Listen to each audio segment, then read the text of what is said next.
Welcome to our channel. Today we how to log into Ceridian Dayforce Employee Dashboard, Workforce Access step by step clearly. Begin by opening your preferred web browser.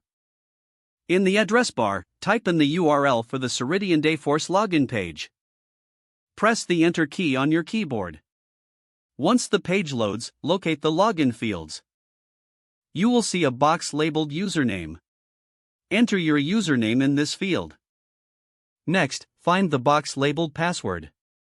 Carefully enter your password in this field.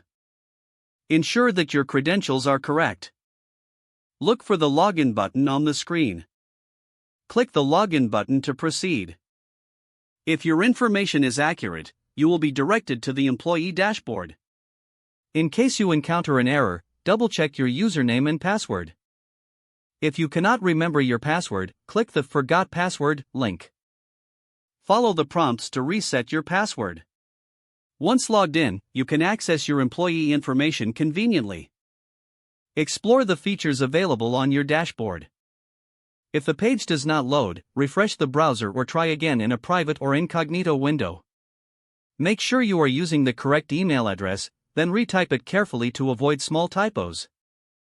If your password is not accepted, use the reset option and create a new strong password you can remember. Check your spam folder for verification or security emails, then complete any requested confirmation steps.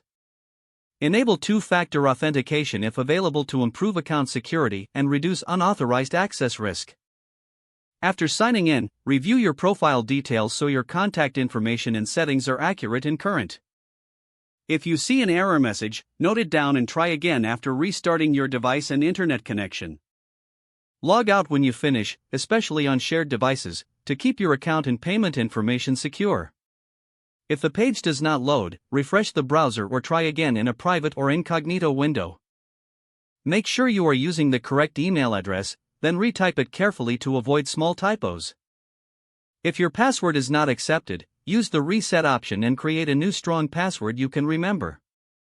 Check your spam folder for verification or security emails, then complete any Enable two-factor authentication if available to improve account security and reduce unauthorized access risk. Don't forget to like this video and subscribe to our channel for more step-by-step tech guides.